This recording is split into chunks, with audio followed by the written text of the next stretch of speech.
gusto ko na buhay ko bilang isang pare ay ito yung buhay na hinanap ko kasi ito yung pamamaraan ng aking pagtugon ng pagtawag ng Diyos sa akin.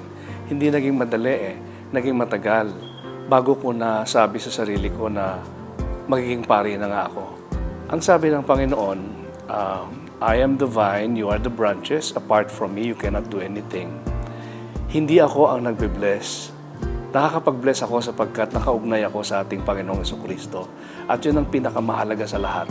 At para sa akin, nakaka-bless ako sapagkat kung naiuugnay ko rin sila sa ating Panginoon sa pamamagitan ng aking pamumuhay bilang isang pare sa aking paglilingkod sa ministry. Yun ang masaya ako kapag nakikita ko yung mga tao na nalalapit sa Diyos. Ang nakaka-stress sa buhay ng isang pare ay yung sunod-sunod na schedule, yan ang unang-una, napakarami. At yung meron ding mga taong mga pasaway, mga makukulit na minsan ginagawa mo na yung dapat gawin pero hindi pa rin sila sumusunod. Pero meron talagang ganun Nawawala ka na rin yung halimbawa ng panahon na magdasal and sometimes you reason out and say, yung apostolate mo, prayer na yun. But it's not like that. We are set apart, anointed, unang-una sa lahat, to pray, to preach, to heal, to forgive, and to give the body and blood of Christ to the church. Hindi pa ako pare. Malaki na naitutulong nito sa akin, lalo na estudyante pa lang ako, yung mga libro ko na ginagamit sa pag-aaral, dito ko rin nakukuha, Yung mga damit, ganyan, Lalo na ngayon naging pare ako, dami-dami naming tulong na nakukuha dito. Personally, ako, ang pinaka-nakakatulong sa akin, yung Sambuhay Misalet, and also the Pandasal. Yan, masasabi ko na nakakatulong ng malaki sa akin. Liturgical paraphernalia, mga hostia, mga wine. When you come here, andito na Isang ikot ka na lang, yun ang makukuha mo na lahat. I am blessed because I am able to bless people in my ministry and more blessed because there are many people helping me around.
Samba at buhay, pinag-uugnay sa isang hapag.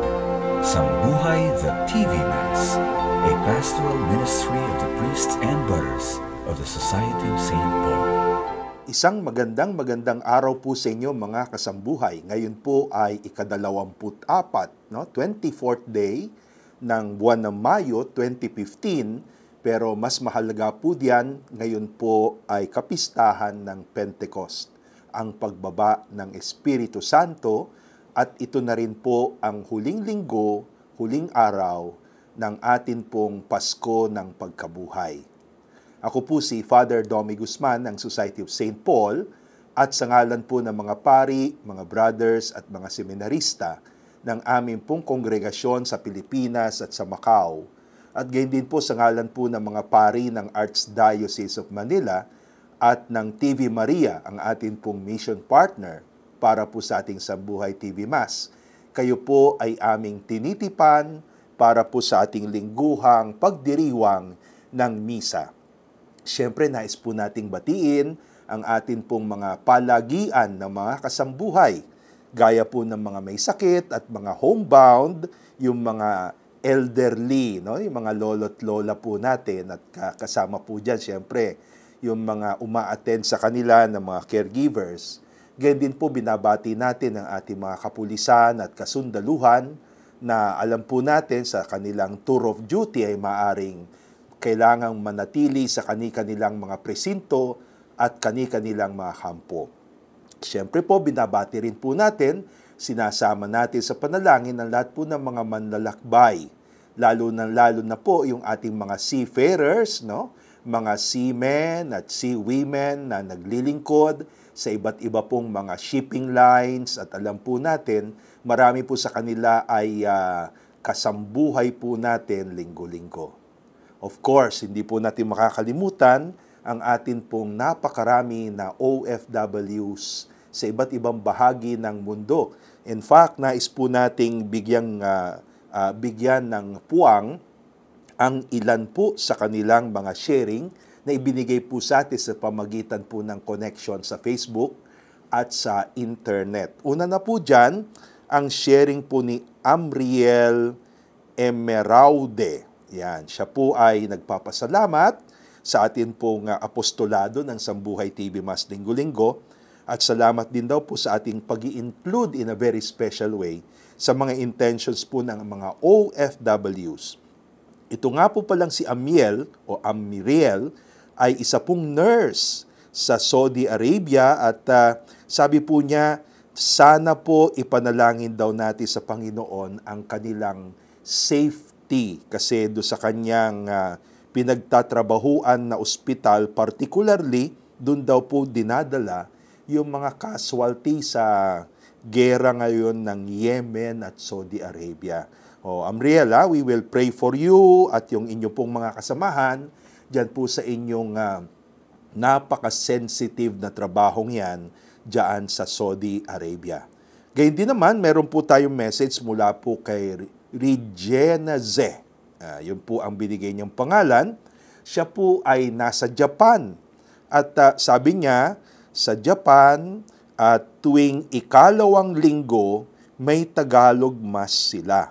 At tuwing ika-4 na linggo naman, ay meron silang English Mass. Doon po siya nag-a-attend.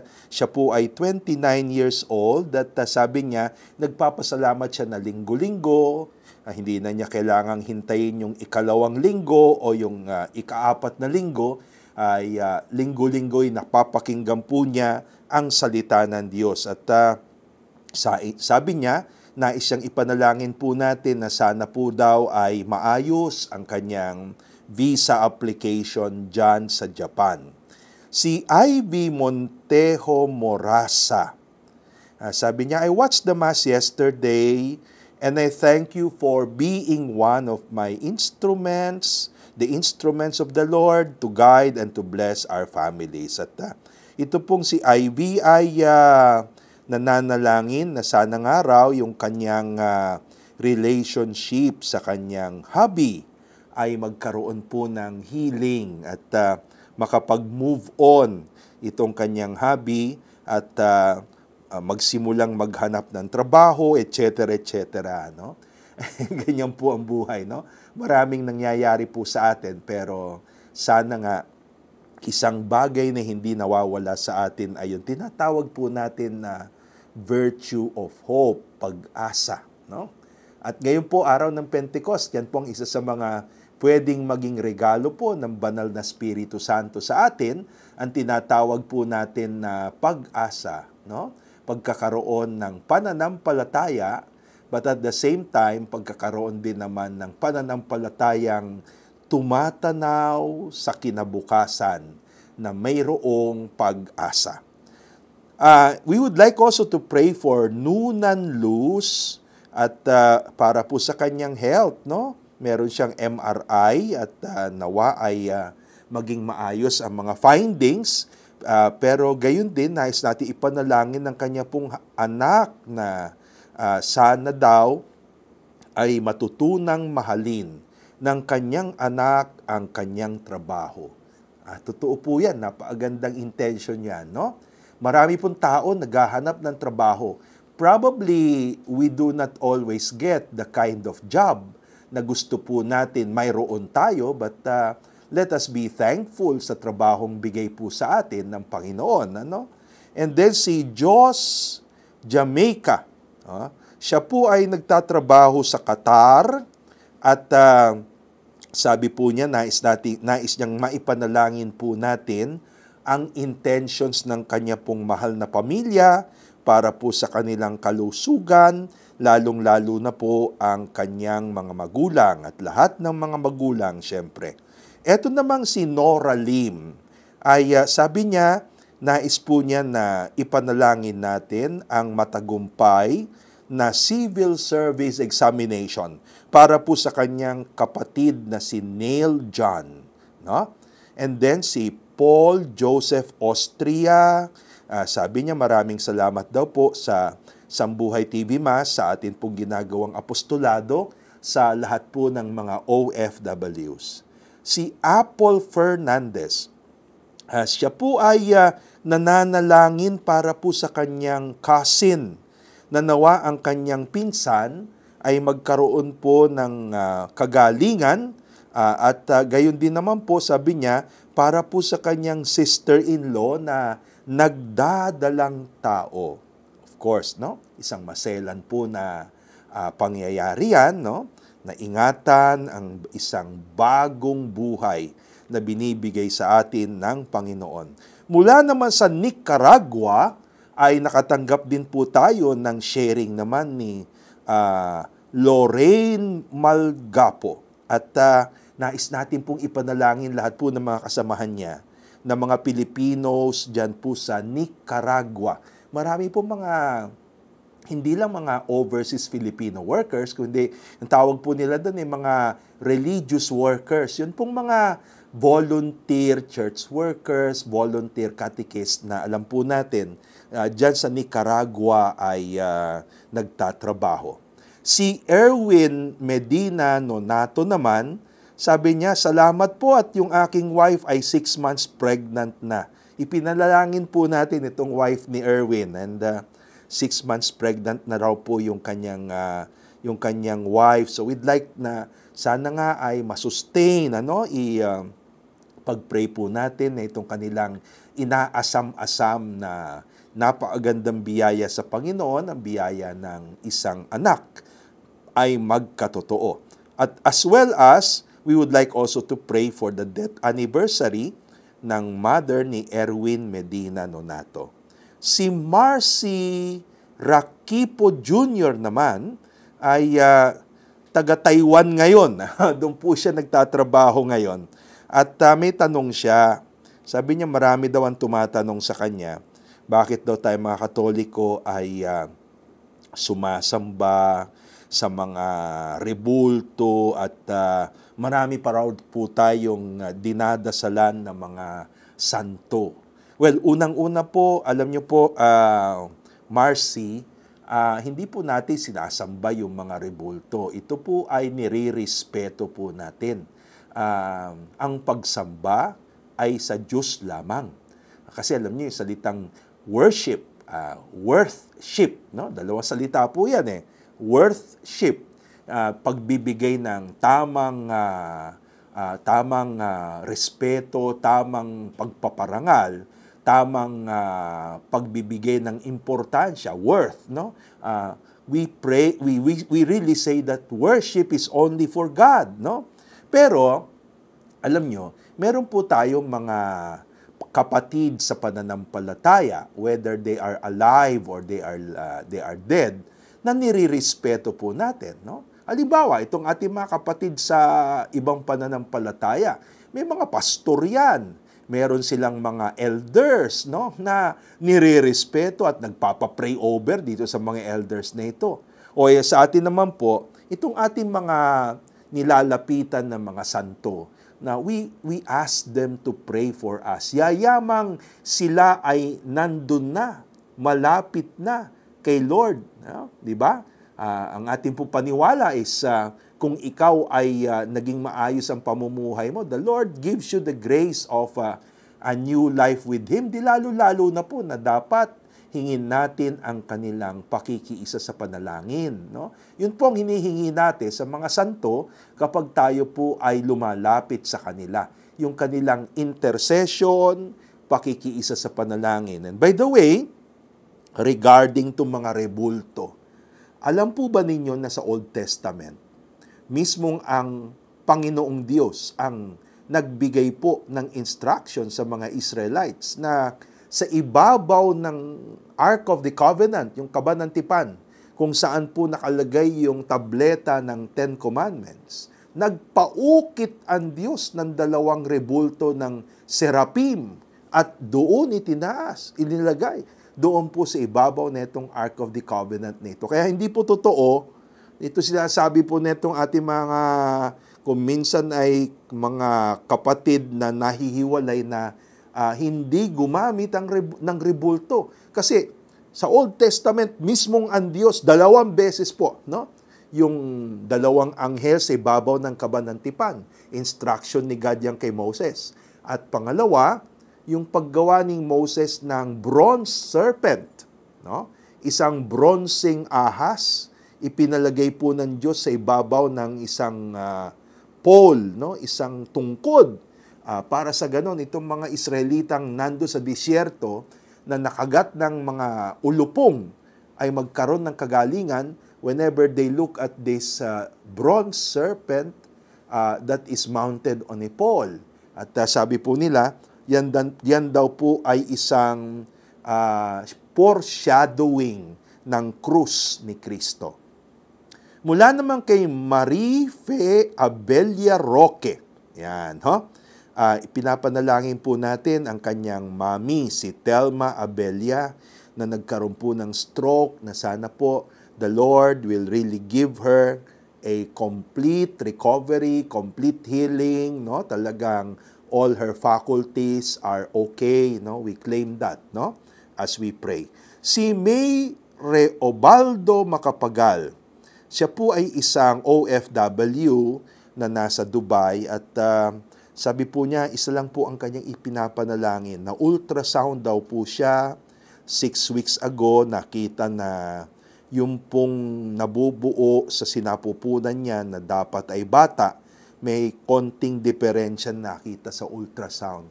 Well, May, Pentecost ngayon, you pray to the Holy Spirit. Alam mo ba, the Holy Spirit is, I think, the patron of women on the way. Magbabasahin natin yung Bible, lahat ng nililiman ng Holy Spirit, no? Bagamat nahihirapang magkaanak, no? Tulad ng nanay ni Samuel, tulad ng nanay ni Juan Bautista, nung nililiman ng Holy Spirit, yung nanay ni Samson, nagkaroon ng anak. Kaya, May, hingin mo yan ngayong araw ng Pentecost, no?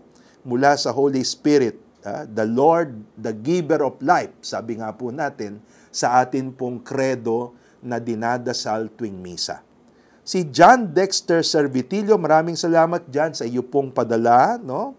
Siya po ay nagtatrabaho sa Kingdom of Saudi Arabia. Si Jonaline Pesigan, nagtatanong kung pwede daw magpakasal dito sa chapel, kung saan po natin ginagawa, pinagdiriwang itong ating Sambuhay TV Mass. Kasi sabi nga niya, ang Sambuhay TV Mass daw ay isang naging malaking bahagi ng kanilang buhay. Well, ganito, Jonaline, pagbakasyon ninyo, ang mahalaga muna ay ayusin nyo yung papeles nyo sa parokya, no? Kasi alam nyo, yung pong patakaran sa isang maayos na misa at pagpapakasal sa loob ng simbahan, yan po ay pwedeng gawin lamang sa atin pong mga parish church. Kaya either sa parish church mo o sa parish church ng iyong mapapangasawa, doon nyo ayusin yung papeles. No? Now, nasa inyo na po kung mag-i-invite kayo ng ibang pari na magso-solemnize o mag-bless ng inyong kasal, that is something that is for you. Sabihin nyo na lang po doon sa parokya, no? And then you coordinate, no? By the way, sabi niya medyo ilang araw lang yung bakasyon. Jonalyn, meron kasi tayong tinatawag na publication of bonds, no? Wedding bonds. Ibig po sabihin nito ay dapat ilang linggo na nandito kayo para may ayos po yan. But anyway, you ask your parish priest that kung may complications naman po, you need our advice or our help or whatever, just feel free to email us tulad po ng inyong ginawa and we will see what we can do, no? Si Joanna Emily Herrere, siya po ay na humihingi sa atin ng panalangin na nawa yung kanyang kaibigan ay maayos ang papeles para po sa permanent resident application sa Canada kung saan sila naroroon. At sabi niya sa pamagitan niyan, may pagpapatuloy ng kanyang kaibigan ang pagsuporta sa mga pangangailangan ng kanyang pamilya na nandito naman sa Pilipinas. Well, Joanna, we pray for that, no? But also ask your friend, no? Turuan mo rin yung iyong kaibigan na manalangin din siya, no? Alam nyo, kung minsan pinapadala po sa atin ni Lord itong ganitong mga sitwasyon sa buhay natin. Kasi it becomes for us time that we learn how to come close to God in a personal way, no? And then, salamat Rosita at Corazon Ochoa na si Rosita Kauyan at si Corazon Ochoa. Matagal na nating hindi sila nakakaugnay mula po sa Discovery Base sa Hong Kong. At ito pala si Corazon ay may sakit. We'd like to pray for ito pong dalawang kaibigan nating ito na, alam niyo po, they are one of the very first na naging talagang kasambuhay po natin nung tayo po ay pasimula ng ating pong apostolado ng Sambuhay TV Mas. Get well, Wiz, ha? Get well po, Corazon and Rosita, no? Diyan po sa Hong Kong. We'd like also to pray, of course, para po sa intentions ng iba't ibang mga mission partners po natin, si Leslie Masigan, ang kanyang buong pamilya, si Tony at Lourdes Choa, si Ed at Norma Arojado, si George at Noemi Villaruz, si Didith at Joey Jacob, si Mariel Diaz, ang kusina ni Kambal ni Irma at Delio San Miguel, si Corazon Ochoa, of course, and si Rosita Kauyan, si Alex Federis. Alam ko po, nakabalik na siya dyan sa Canada matapos po siya magbakasyon sa Pilipinas. Si Alex po ay member ng God Labs, isa pong charismatic community at napaka-active po niya. At salamat Alex do sa iyo pong pagbabahagi ng blessing dito sa ating Sambuhay TV Mas. Gayun din si Alma Gonzales, ang kanyang mga anak, kasama na niya sa LA, no? Ito naman po si Alma ay member po ng St. Joseph the Worker Prayer Community or Prayer Group na nagmi-meet po regularly dito po sa Don Bosco Parish, dito po sa Makati. Si Catherine Pablus, isang OFW po na nakilala natin from Vienna. We'd like to pray for you. And syempre, we'd like to pray for Chona who is working in Hong Kong. At siya naman po ay nakipag-ugnayan sa atin nung siya ay nakapagbakasyon at nagmisa po doon sa SM South Mall. Okay, so today, gaya po na sinabi ko, it's the birthday of the church. Happy birthday po sa ating lahat, no? Pentecost Sunday, gaya po ng maririnig po natin sa ating mga pagbasa sa misa ngayon. Ito po yung time when the Holy Spirit will go down on the apostles na kasama po ang ating mahal na ina at magsisimula po yung community of Jerusalem sa pamagitan po ng anointing na yan ng Holy Spirit. Now, ano ang pwede maging message po sa atin netong Pentecost Sunday? We celebrate it year after year, of course, no? I'd like to point out 3 important things at least, no? Unang-una po, alam nyo, yung Pentecost Sunday, sabi nila, brings back the apostles into the cenacle, yung senakulo. Yung senakulo po pala, hindi po yan drama ng Holy Week, no? Ang senakula po, o senakulo, cenacle in English, yan po yung upper room kung saan nagkaroon ng sena, nagkaroon ng Last Supper, yung mga alagad, yung upper room ng bahay na sabi nila po ay pag-aari ng pamilya ni John Mark, no? Ang writer ng Oldest Gospel.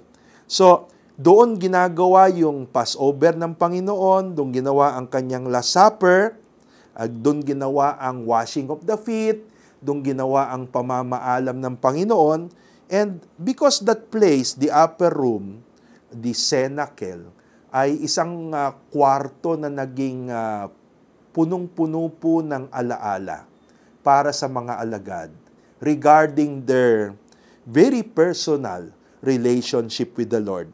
It is in this upper room na sabi po ng kwento ng Acts of the Apostles na maririnig natin, doon din nagtipon-tipon ang mga alagad at nagkakaisa, naghintay, nanalangin, umasa sa pangakong bigay ng Panginoong Hesus, the power from on high. So with that, I think, ang unang-una pong napakagandang message ng Pentecost sa atin ay yung tinatawag po natin na unity, no? Mahalaga yung unity of the church, oneness of the church. Ito yung ginusto ng Panginoon sa mga alagad. In fact, no, yan ang sinabi ng Panginoon, do not leave Jerusalem not until you will receive together the power. No? So, oneness. Pangalawa po, yung kahalagahan ng tinatawag po natin ng communication with God. Alam niyo po, ang Pentecost ay ang pagbibigay ng Diyos sa atin ng second paraclete. No? Sa Last Supper po ng Panginoon, sabi niya, I will ask the Father and He will send you another paraclete. Ibig sabihin na unang parakletos, no? Ang parakletos, ibig po sabihin tagapagturo no?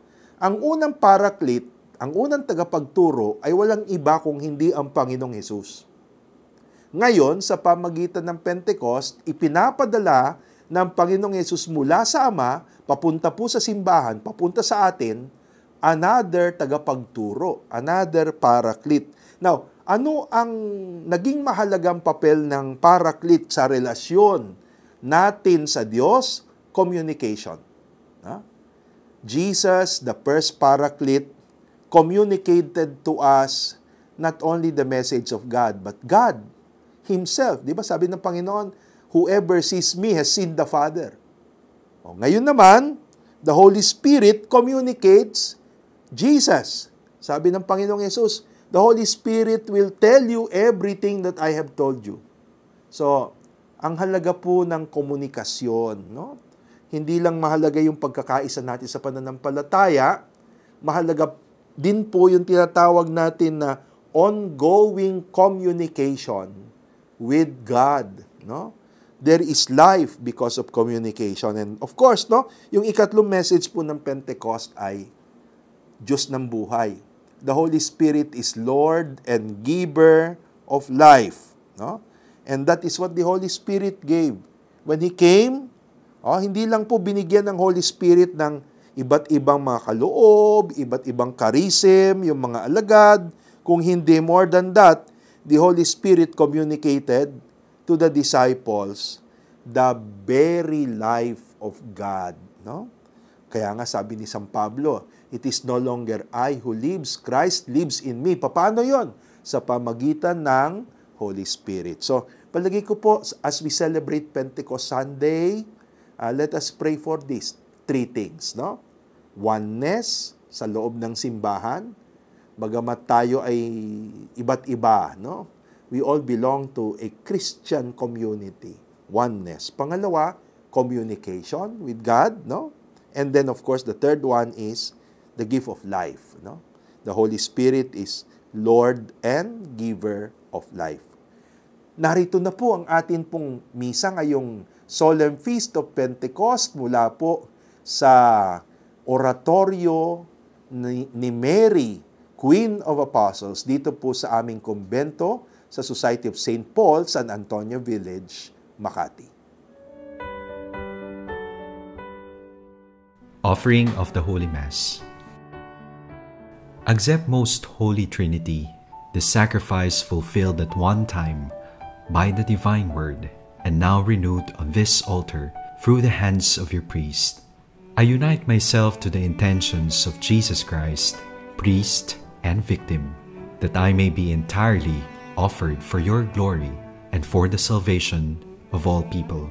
Through Jesus Christ, with Jesus Christ, and in Jesus Christ, I intend to adore your eternal majesty, to thank your immense goodness, to satisfy your offended justice, and to beseech your mercy for the Church, for my dear ones, and for myself.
In the name of the Father, and of the Son, and of the Holy Spirit.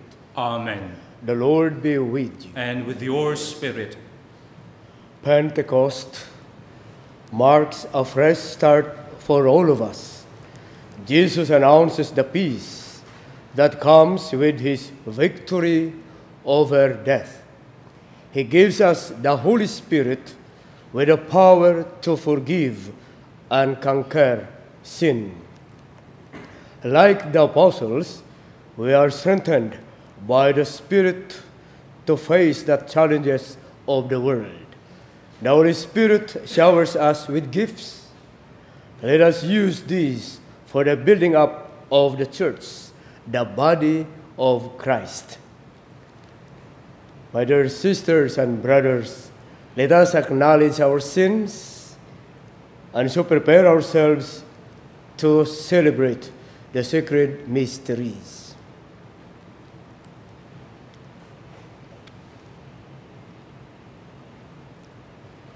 Lord Jesus, your gift of the Spirit unites all peoples. Lord, have mercy. Lord, have mercy. Lord Jesus, your gift of the Spirit gives courage to the disciples. Christ, have mercy. Christ, have mercy. Lord Jesus, your gift of the Spirit gives witness that we are children of God. Lord, have mercy. Lord, have mercy. May Almighty God have mercy on us, forgive us our sins, and bring us to everlasting life. Amen.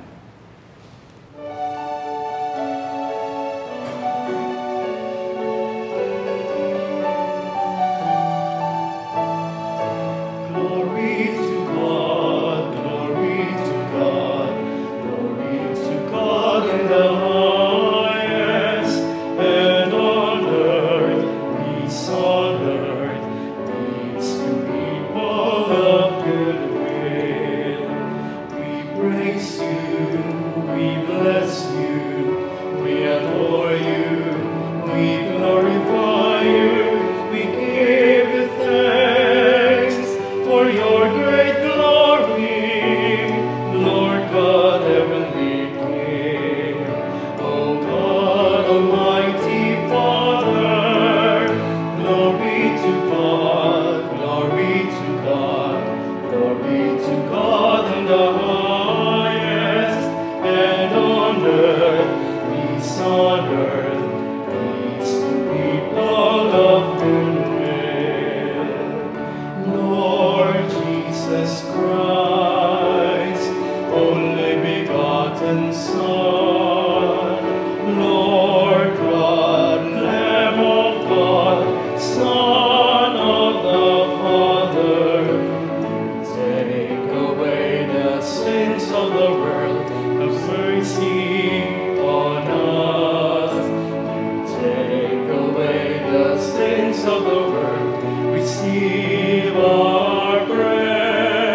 Jesus Christ, with the Holy Spirit, in the glory of God the Father. Glory to God, glory to God, glory to God in the highest, and on earth, peace on earth, peace to people of good will.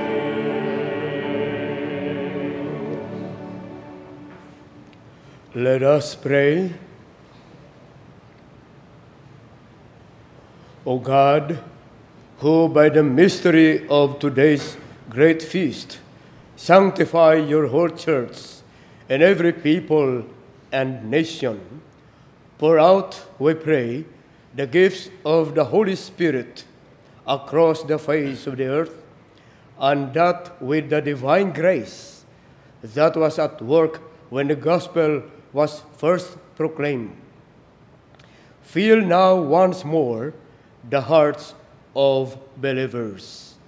Through our Lord Jesus Christ, your Son, who lives and reigns with you in the unity of the Holy Spirit, one God, forever and ever. Amen.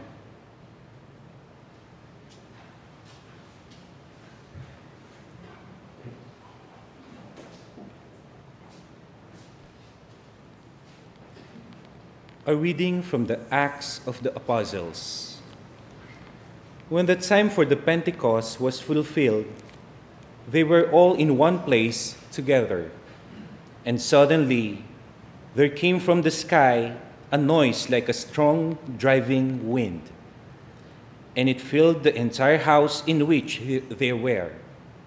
Then there appeared to them tongues of fire, which parted and came to rest on each one of them.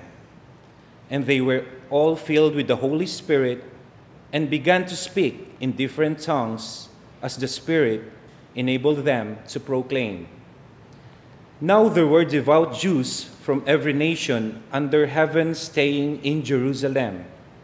At this sound, they gathered in a large crowd, but they were confused, because each one heard them speaking in his own language.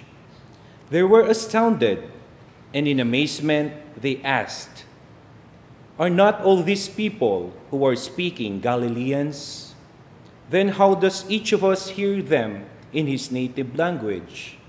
We are Parthians, Medes, and Elamites, inhabitants of Mesopotamia, Judea and Cappadocia, Pontus and Asia, Phrygia and Pamphylia, Egypt and the districts of Libya near Cyrene, as well as travelers from Rome, both Jews and converts to Judaism, Cretans and Arabs, yet we hear them speaking in our own tongues of the mighty acts of God."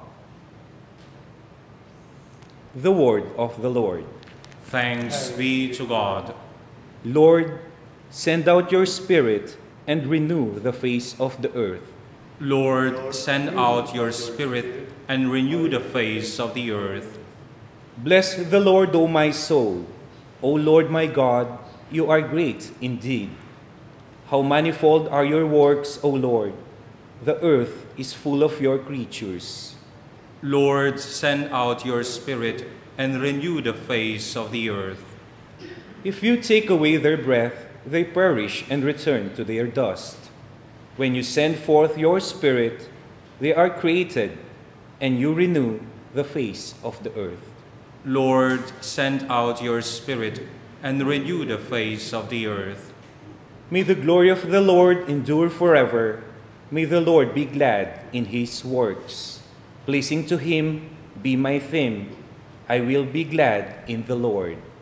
Lord, send out your Spirit and renew the face of the earth.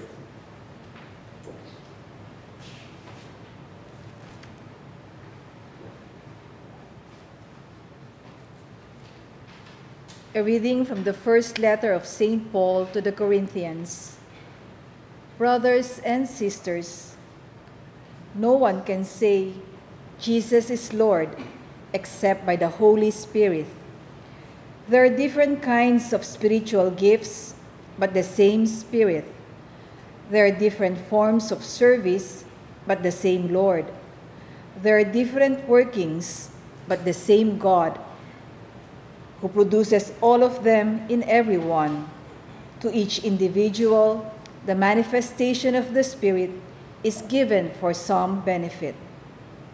As a body is one, though it has many parts, and all the parts of the body, though many, are one body, so also Christ.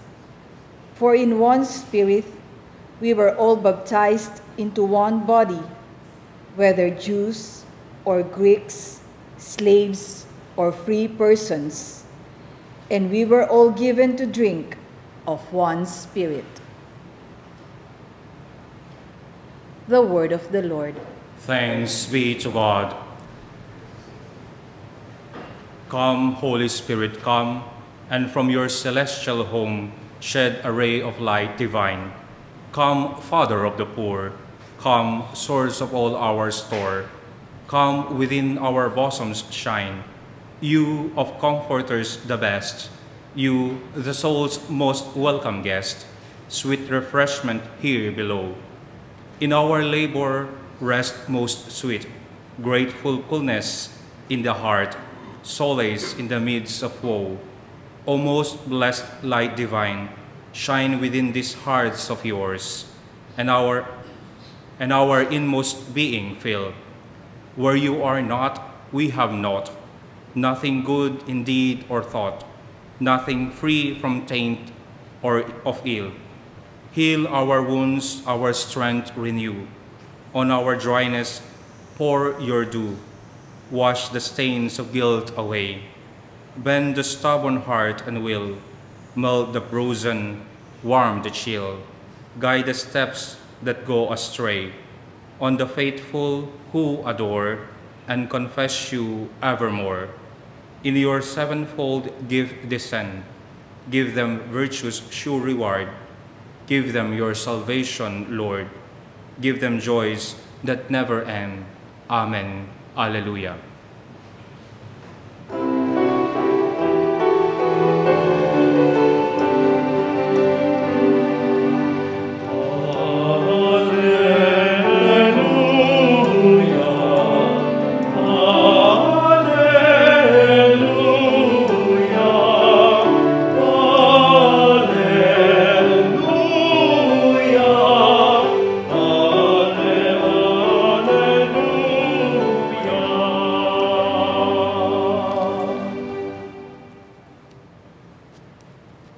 The Lord be with you.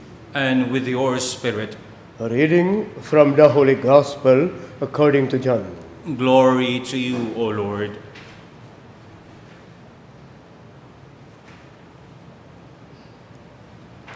On the evening of that first day of the week, when the doors were locked, where the disciples were, for fear of the Jews, Jesus came and stood in their midst and said to them, "Peace be with you."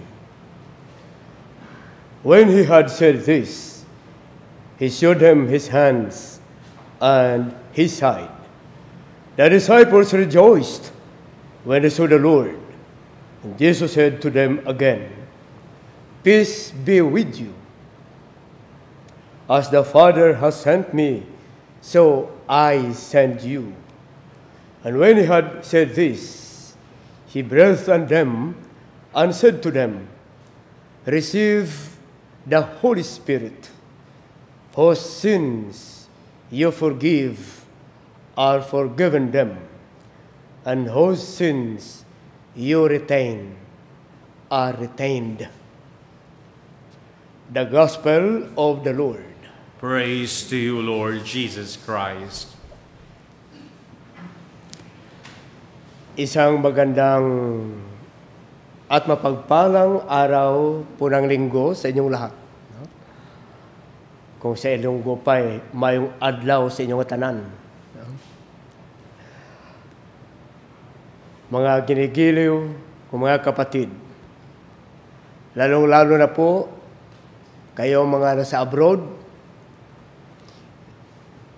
yung mga nasa ibang bansa na natatrabaho o naninirahan sa mga barko sa gitna ng karagatan ngayon. Mga nasa ospital, nasa barracks, sa mga ating mga sundalo, na hindi makadalo sa ating Santa Misa. Ako'y patuloy na nagdarasal para sa inyong lahat. Naharinawa kayo lahat ay patuloy na basbasan ng ating Panginoong Jesucristo. At ngayon, kayo ay dapat palakasin ng Espiritu Santo. Kaya ngayon pinagdiriwang po natin ang tinatawag na Pentecost. Ano ibig sabihin Pentecost? It is 50 days after the resurrection. Ang pagbaba, ang pagbuhos ng Espiritu Santo, no, sa mga disipulo. Sa araw na ito'y tayo inanyayahan na pagninilayan, ikangay namnamin, isabuhay o bigyan diin muli ang pagbuhos ng Espiritu Santo na pinadala ni Kristo sa Santa Iglesia.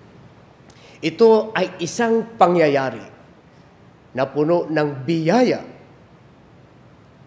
na pinuno ang buong bahay na kinarurunan ng mga alagad nating narinig. No?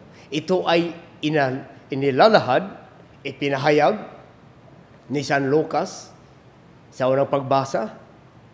Ang unang bagay na nagkatawag pansin ay isang ugong na tulad ng ihip ng hangin at lumitaw sa kanila ang mga hiwa-hiwalay na parang dilang apoy na tumigil sa ulo ng bawat isa.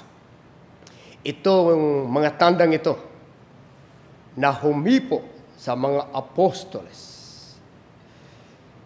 hindi lamang sa panlabas na anyo, kundi sa panloob, sa kanilang isipan at mga puso. At dahil dito, silang lahat ay napuspos ng Espiritu Santo at nagsimulang magsalita sa iba't ibang wika batay sa pinabibigkas sa kanila ng Espiritu. Naroon ang napakaraming tao galing sa ibang lugar na may kanya-kanyang wika. Ngunit ito ang kababalagan. Lahat ay nagkaunawaan, nagkaintindihan. Mga kaibigan, I invite you to reflect. 3 points lang po.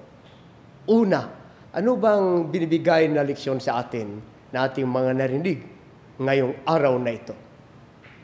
Ang ating pagdiriwang ng Pentecost. Una, at ito'y nalala ko noon yung sermon ng ating Pope Francis. Ang tinatawag na newness of life, ang pagbabago. Ito'y binibigyan din ng ating Papa sapagkat alam po niya na hindi madali ang pagbabago. We are so accustomed to stay in our comfort zone na sometimes hindi po natin gusto na iwanan ito. Ngunit ito ang hamon sa atin, newness of life. When we receive the Holy Spirit, we cannot be but become new creatures. Mayroong pagbabago tayong naramdaman, mayroong pagbabago tayong nararanasan. At ito'y biyaya ng Espiritu Santo. Sometimes, in our relationship with God, we fear that God may force us to strike out a new path and leave behind our too narrow, closed, and selfish horizons, in order to become open to His own. Ito'y napapansin natin sa kasaysayan ng ating kaligtasan. Maraming mga characters po ninyo nabasa sa Old Testament, halimbawa si Noah. Pinagtawanan. Bakit? Sino ka man? Anong uri kang tao na gumawa ng barko doon sa bundok? Walang tubig. Si Abraham, iiwan mo yung comfort zone mo at pupunta ka sa ibang lugar. At ang baon mo lang ay promisa galing sa Diyos na ikaw at ang iyong mga descendants ay dadami. Si Moses, hindi marunong magsalita. Ngunit siya ay naniwala na hindi po siya pababayaan ng Diyos. At ngayon, dito sa ating pagbasa, narinig po natin na ang mga disipulo na puno ng takot, sila ngayon ay lumabas sa kanilang pinagtaguan at ipinahayag ang mabuting balita, ang kanilang karanasan sa pagkabuhay muli ni Kristo. Dahil sila ay pinuno ng Espiritu Santo. Pag ang tao pala ay puno-puno ng Espiritu Santo, walang tinatakutan. Walang tinatakutan. It is your story. Lalong-lalo na po yung mga nasa abroad, mga OFWs po natin. It is our story. It is my story also.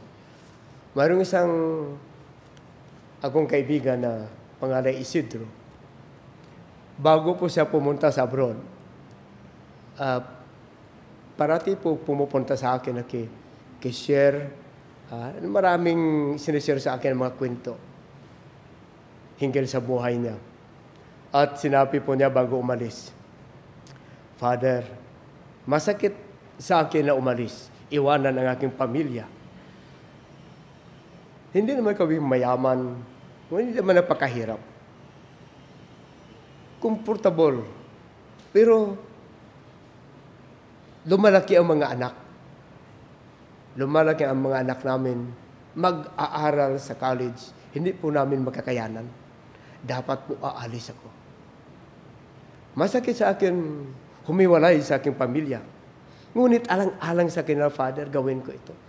Kung minsan po naramdaman kong kahinaan, iniisip ko yung mga dangers po doon, mga nangyayari. Ngunit dahil sa ako'y naniwala, hindi ko pababayaan ng Espiritu Santo, Father, aalis ako. Siya ay magbibigay sa akin ng lakas.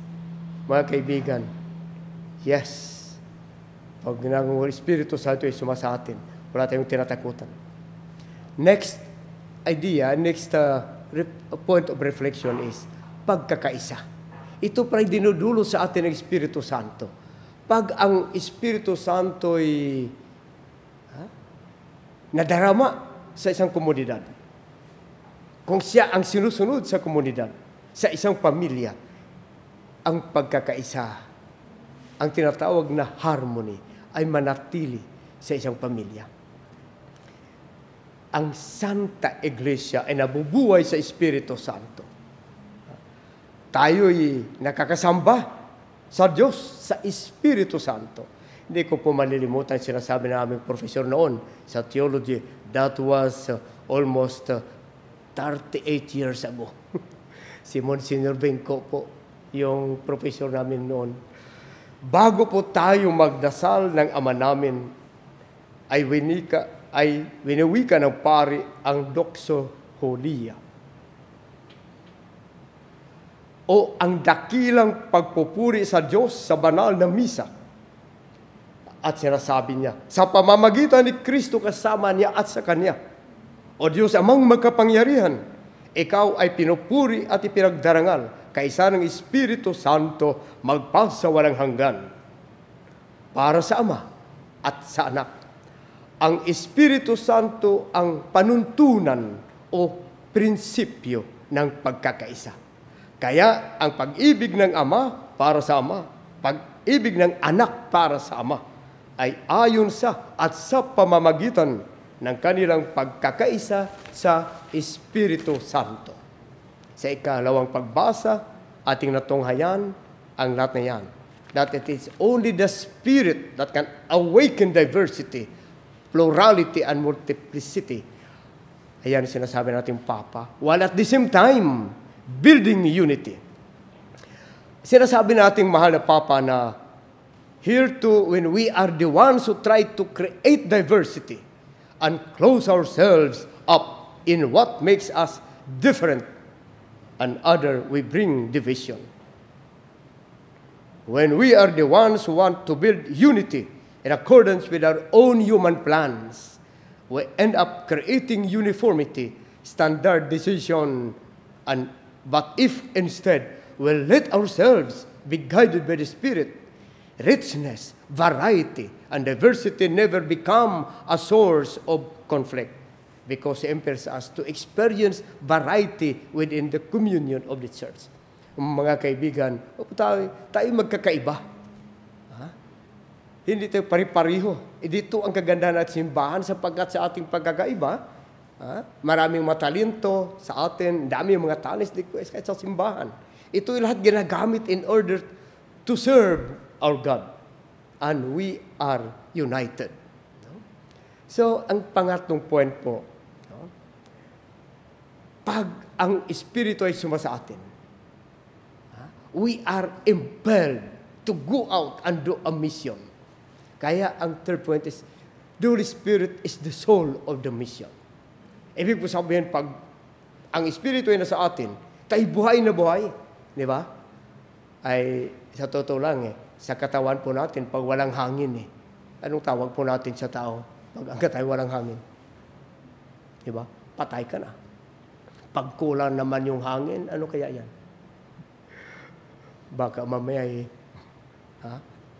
mahirapan ko huminga. So on. Pero sa buhay po natin ganyan. Kahit sa physical life, pag kulang yung hangin sa ating katawan, hindi po tayo masigla. Ganyan. Pag ang Espiritu Santo ay sumasa atin, masigla po tayo. Gaya ng mga apostoles, lumabas po. At sila ay nagpahayag ng katotohanan. Si Kristo ang katotohanan. Ipinahayag po nila na si Kristo ay buhay muli. Hindi po sila natatakot. Sapagkat they have the Spirit in their lives. At hindi po sila natatakot sapagkat ang Espiritu na advocate, the paraclesis, the comforter, the helper ay sumasa kanila. Kaya mga kaibigan, kayo lahat nandyan sa abroad, halinaway bumaba ang kinin po ninyo ngayon din na ang Espiritu Santo ay bumaba sa inyo.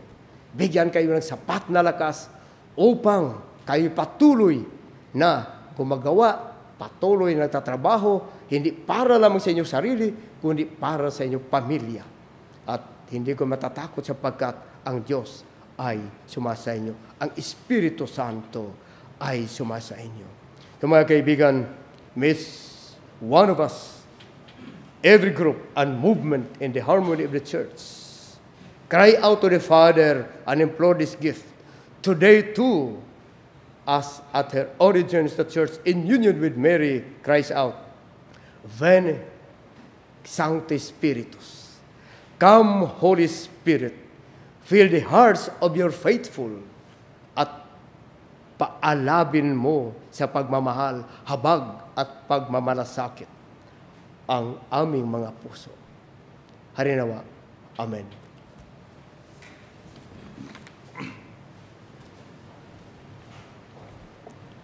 I believe in God, the Father Almighty, creator of heaven and earth, and in Jesus Christ, his only Son, our Lord, who was conceived by the Holy Spirit, born of the Virgin Mary, suffered under Pontius Pilate, was crucified, died, and was buried. He descended into hell. On the third day he rose again from the dead. He ascended into heaven, and is seated at the right hand of God the Father Almighty. From there he will come to judge the living and the dead. I believe in the Holy Spirit, the Holy Catholic Church, the communion of saints, the forgiveness of sins, the resurrection of the body, and the life everlasting. Amen.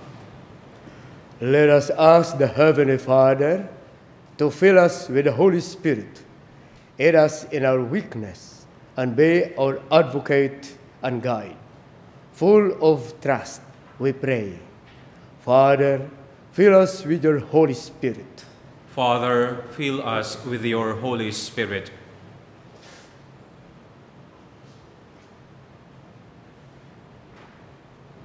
fill our hearts with your Spirit, that we may be empowered to call you, Abba, Father, and live as your sons and daughters, we pray.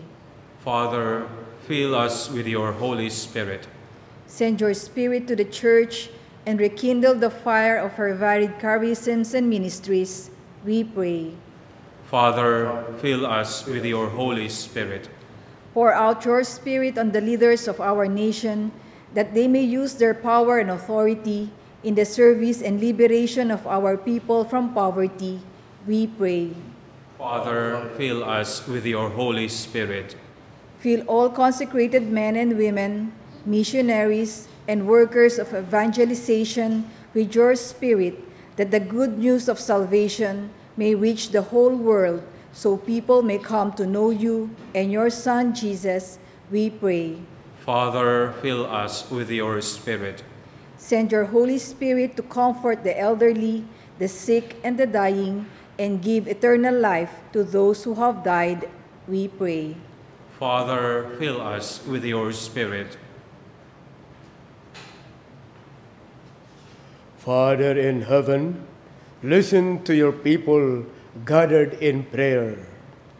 Send us your Holy Spirit and transform us as you transformed the disciples at Pentecost. Through Christ our Lord. Amen.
Pray, sisters and brothers, that my sacrifice and yours may be acceptable to God, the Almighty Father.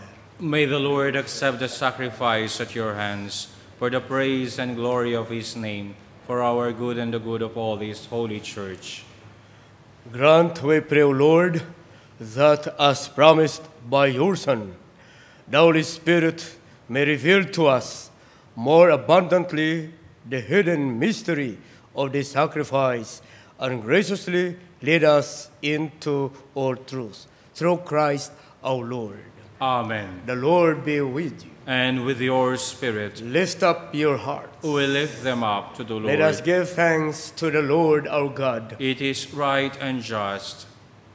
It is truly right and just, our duty and our salvation, always and ever to give you thanks, Lord, Holy Father, Almighty and eternal God, for bringing your Paschal mystery to completion. You bestowed the Holy Spirit today on those you made your adopted children by uniting them to your only begotten Son.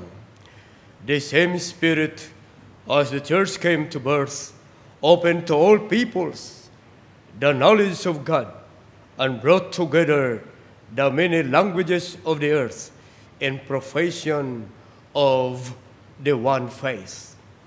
Therefore, overcome with paschal joy, every land, every people exalts in your praise, and even the heavenly powers with angelic host sing together the unending hymn of your glory as they acclaim.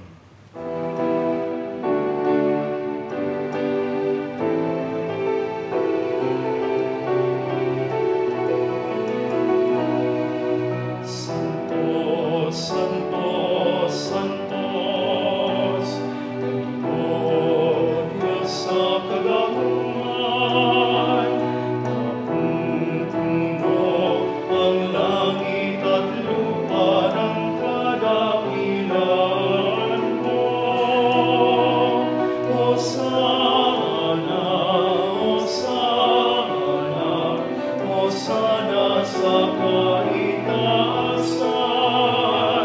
Hosana, Hosana, Hosana sa kaitaasan. Paglumaon na naliglig sa ngaraning kagurangan. Hosana, Hosana, Hosana sa kaitaasan. Hosana, Hosana, Hosana sa kaitaasan.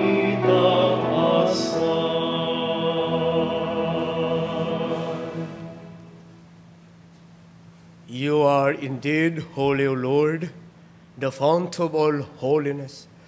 Make holy therefore these gifts, we pray, by sending down your Spirit upon them like the dewfall, so that they may become for us the body and blood of our Lord Jesus Christ.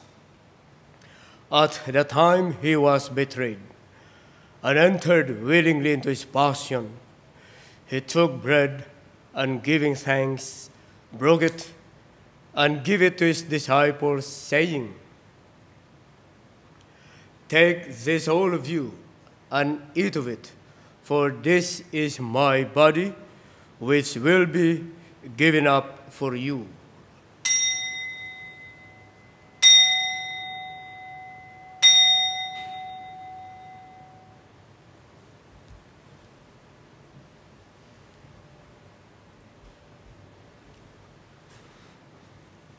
In a similar way, when supper was ended, he took the chalice and once more giving thanks, he gave it to his disciples, saying, "Take this, all of you, and drink from it, for this is the chalice of my blood, the blood of the new and eternal covenant, which will be poured out for you and for many for the forgiveness of sins.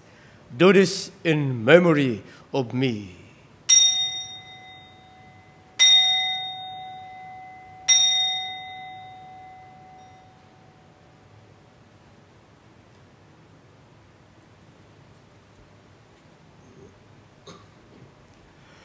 The mystery of faith.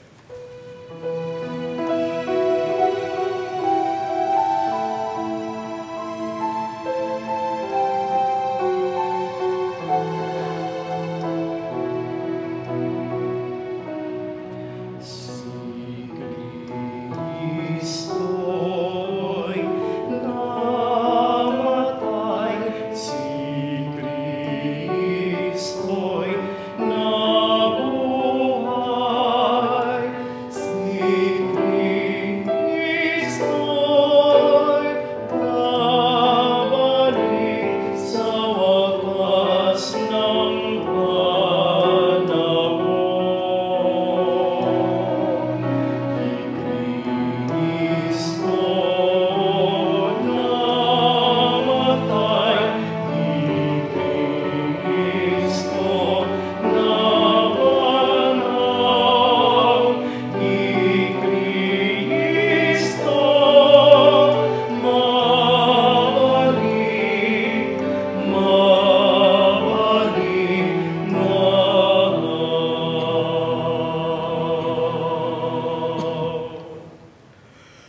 Therefore, as we celebrate the memorial of his death and resurrection, we offer you, Lord, the bread of life and the chalice of salvation, giving thanks that you have held us worthy to be in your presence and minister to you. Humbly we pray that partaking of the body and blood of Christ, we may be gathered into one by the Holy Spirit. Remember, Lord, your church spread throughout the world, and bring her to the fullness of charity, together with Francis, our Pope, and Luis Antonio, our Bishop, and all the clergy. Remember also our brothers and sisters who have fallen asleep in the hope of the resurrection, and all who have died in your mercy. Welcome them into the light of your face. Have mercy on us all, we pray, that with the Blessed Virgin Mary, Mother of God, with blessed Joseph, her spouse, with the blessed apostles, and all the saints who have preached throughout the ages, we may merit to be co-heirs to eternal life, and may praise and glorify you through your Son, Jesus Christ. Through him, and with him, and in him, O God, Almighty Father, in the unity of the Holy Spirit, all glory and honor is yours forever and ever.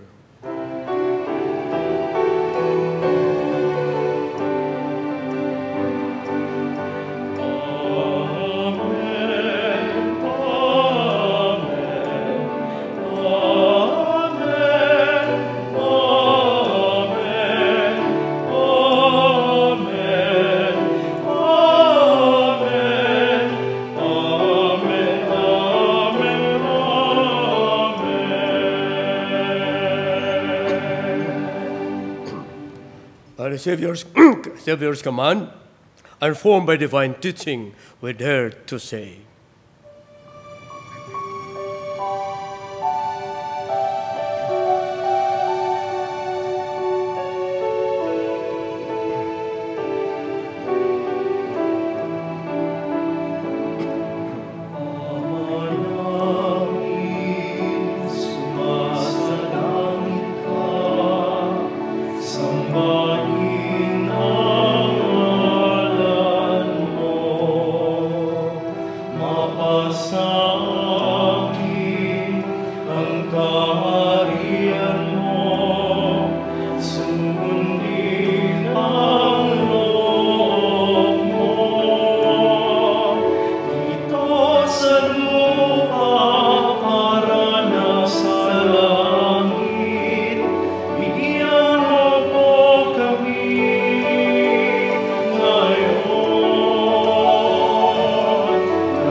Deliver us, Lord, we pray, from every evil.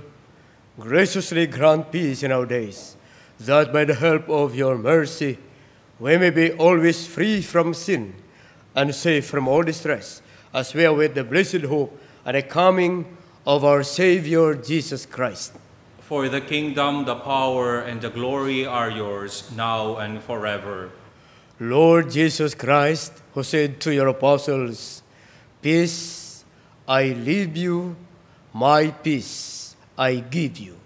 Look not on our sins, but on the faith of your church, and graciously grant her peace and unity in accordance with your will, who live and reign forever and ever.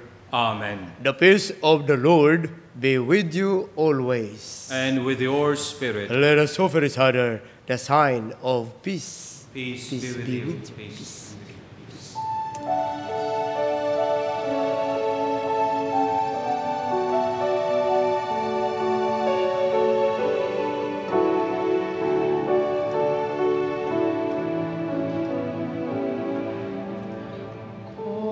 Cordero ng Diyos na nag-alis ng mga kasalanan ng sanlibutan, maawa ka sa amin. Cordero sa Diyos na nagawagtag sa mga salak sa kalibutan, kaloy din kami. Agnus Dei qui tollis peccata mundi, dona nobis pacem, dona nobis pacem, dona nobis pacem.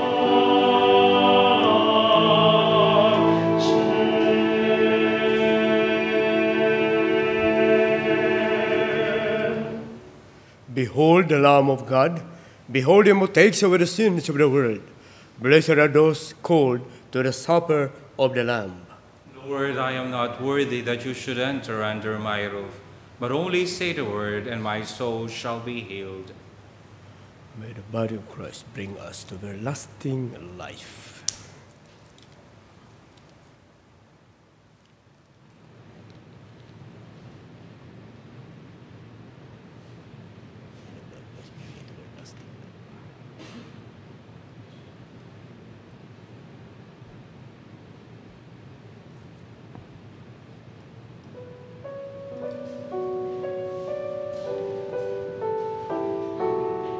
Prayer during Communion. For those who cannot receive communion, join us in praying the spiritual communion. Jesus, Master, you assure me, I am the life. Whoever eats my flesh and drinks my blood will have eternal life. In baptism and in the sacrament of reconciliation, you have communicated to me this life of yours. Now you nourish it by making yourself my food. Take my heart, detach it from the vain things of the world. With all my heart, I love you above all things, because you are infinite good and eternal happiness. Amen. Prayer of Overseas Workers. Saint Michael the Archangel, I am about to leave my family, and the physical and emotional distance affect me. The physical distance means I will be living in a totally different culture where everything will be new. The emotional distance implies that no longer will I be able to embrace my loved ones when I want to.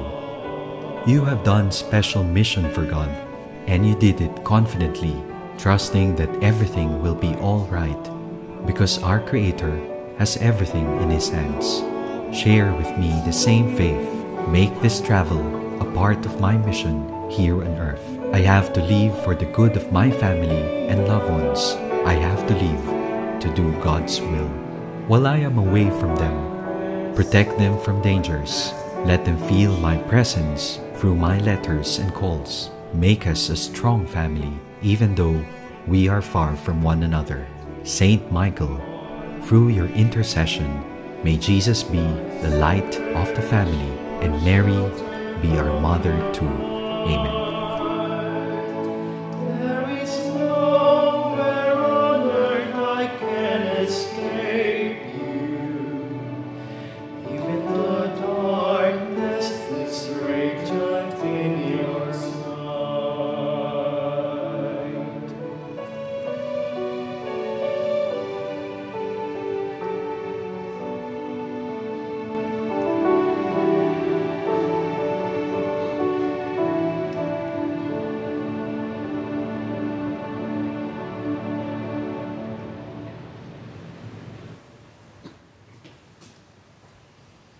Let us pray. O God, who bestow heavenly gifts upon your church, safeguard, we pray, the grace you have given, that the gift of the Holy Spirit poured out upon her may retain all its force, and that this spiritual food may gain her abundance of eternal redemption. Through Christ our Lord. Amen. The Lord be with you. And with your spirit. Bow your heads and pray for God's blessing. May God, the Father of lights, who was pleased to enlighten the disciples' minds by the outpouring of the Spirit, the Paraclete, grant you gladness by his blessing and make you always abound with the gifts of the same Spirit. Amen. May the wondrous flame that appeared above the disciples powerfully cleanse your hearts from every evil and pervade them with its purifying light. Amen. And may God, who has been pleased to unite many tongues in the profession of one faith, give you perseverance in that same faith, and by believing you may journey from hope to clear vision. Amen. And may the blessings of Almighty God, the Father, and the Son, and the Holy Spirit come upon you and remain with you forever. Amen. Go forth, the Mass is ended. Thanks be to God.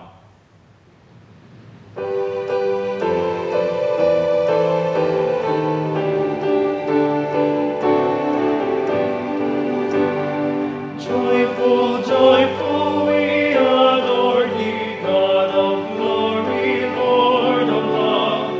Hearts unfold like flowers before thee, open to the sun above. Melt the clouds of sin and sadness, drive the dark of doubt away. Giver of immortal gladness, heal us with the light of day. Joyful, joyful, we adore thee, God of glory, Lord of love. Hearts unfold like flowers before thee, opening to the sun above. Tayo po'y nagpapasalamat sa ating paring tagapagdiwang para po sa araw na ito ng Pentecost, no? And may the Spirit be with you. Yan, ha? Ngayon naman po ay dadako tayo sa ating malit na katikismo. And last time, Ascension Sunday, kung inyo po marerecall, we took the time to study together. Yun pong message po ng ating pong Santo Papa si Pope Francis regarding communications, kasi Ascension Day is World Day of Communication. Ngayon na po Pentecost Sunday. Palagay ko pag pinag-uusapan po natin ng Pentecost ay ating pong ikinokorelate o inuugnay sa Pentecost ang ating pong mga kaibigan, mga kapatid sa charismatic renewal, no? And sa katunayan po, alam ko po na ang araw po ng Pentecost, marami po mga iba't ibang mga special celebration ang ating mga kapatid sa charismatic renewal sa iba't ibang mga communities, dioceses dito po sa Pilipinas. Now, in connection with that, gusto ko pong bigyan ng reflection yung pong naging audience po ni Pope Francis sa mga members ng Catholic Charismatic Renewal sa kanilang 37th National Convention na ginawa po nila sa Roma nung nakaraang taon, no? Na kung saan in-announce din po ni Pope Francis na ang 2017, 2 years from now, Pentecost of 2017 will be a special one sapagkat it will mark the 50th year of the Catholic Charismatic Renewal sa loob po ng simbahang Katolika. Now, anyway, marami pong mga magagandang thoughts ang binigyang diin ni Pope Francis sa kanya pong pakikipagkita last year sa mga charismatics in connection with the Feast of Pentecost, no? And maganda po siguro i-reflect natin itong mga ito, no? Firstly, sabi niya, ano ba yung napakahalagang gift ng Holy Spirit, lalo-lalo na po sa mga taong aktibo sa Catholic Charismatic Renewal? Ang una pong binigyan din ni Pope Francis yung tinatawag niyang closeness to God in prayer and adoration. Alam ko po, totoo po yan, no? Ang isa po sa mga marks ng Charismatic Renewal ay yung kanilang tinatawag po na acts, no? Adoration, contrition, thanksgiving, and supplication, at yung kanilang spontaneous prayer before the Lord, no? Na alam ko po, for a long period of time na wala sa atin sa simbahan. Lahat po ng mga prayer natin sa simbahan nung araw ay puro dikahon, the prayer book, no?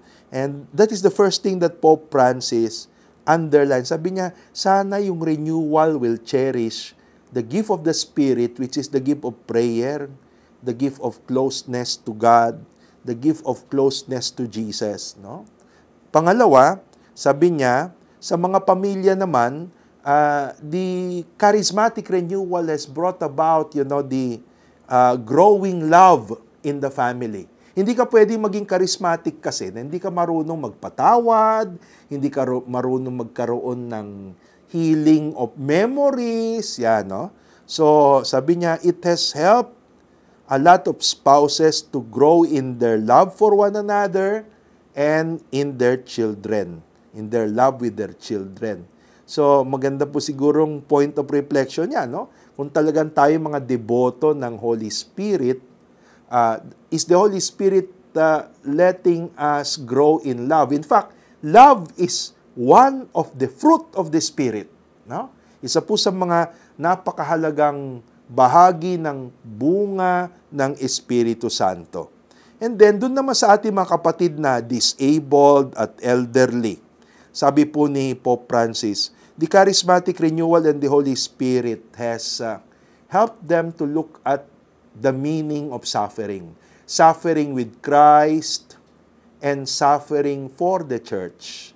No? So, kaya nga, kasama po dyan, sa renewal, sa charismatic renewal, there is always the gift of joy. Joy.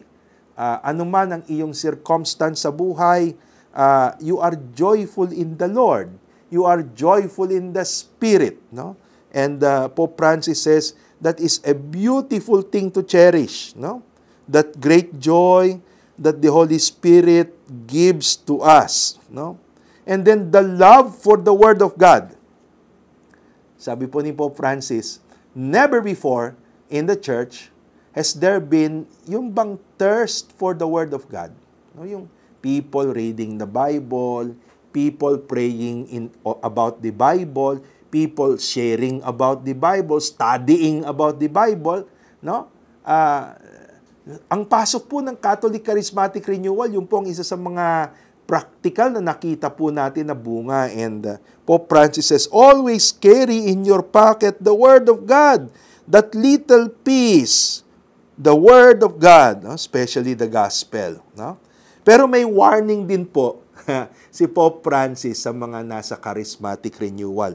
At ito po ay isinare niya mula po sa sharing ni Father Rainero Cantalamessa, isa po sa mga advisors ng Holy Father ever since Pope John Paul II. Si Father Cantalamessa ay isang Father Confessor po ng mga Santo Papa.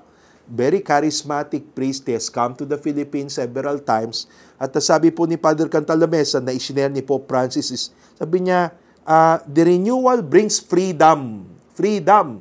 Freedom in the spirit. Kaya nga, may praying in tongues, may spontaneity, no? Sharing. Sabi niya, one of the great dangers is excessive organization. At in any group, I think that is the problem. Habang tumatagal ang grupo, nagkakaroon ng organization, rules, structure ng ministry, structure ng mga elder-elder. Kung minsan sa totoo lang, doon nagkakaaway-away yung mga charismatic. No? Yung mga excessive structure. At yan po, sinabi po mismo ni Pope Francis, no? That can be a danger and it should be avoided. But rather, we should cherish freedom and joy, ang kalayaan at ang katuwaan na ibinabahagi sa atin ng Espiritu Santo. And then, sabi niya, ang renewal hindi lang for the self. Sabi niya, sa charismatic renewal, there is also the task of evangelization, caring for the poor, works of mercy na dumadaloy sa ating adoration. You cannot adore Jesus without seeing Jesus in other people.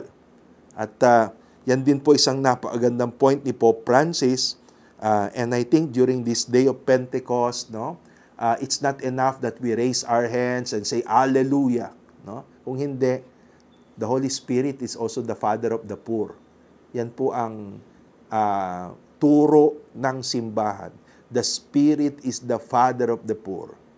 And therefore, we should also be open to the work of evangelization and ministry and mercy for the poor.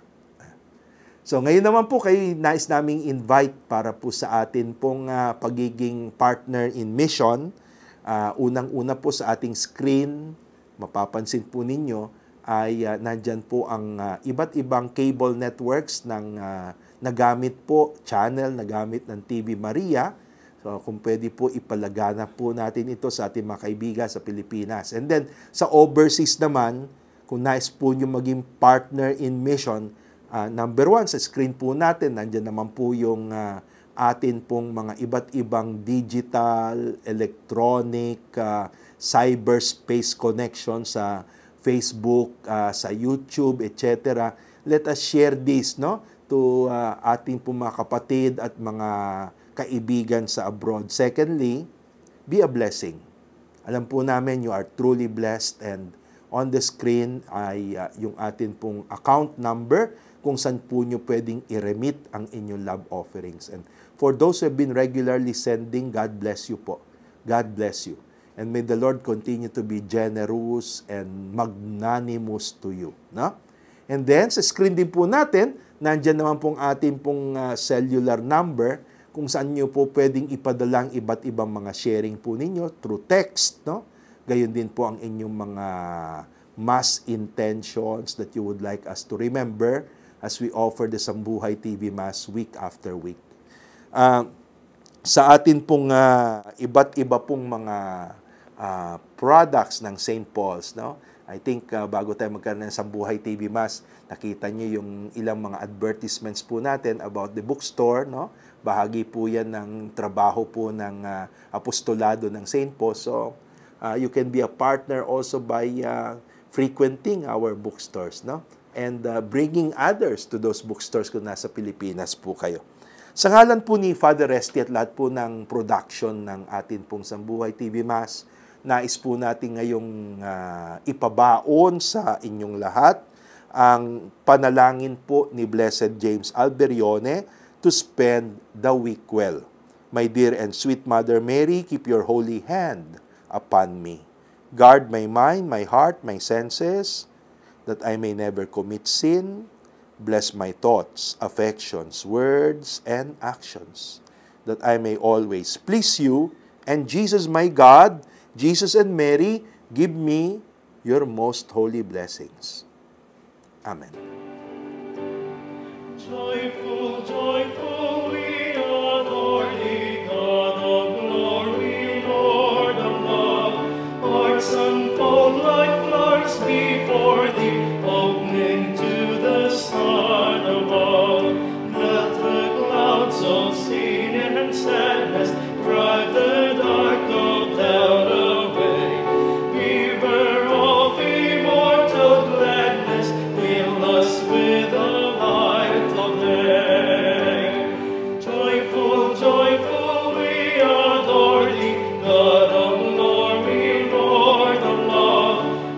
Son,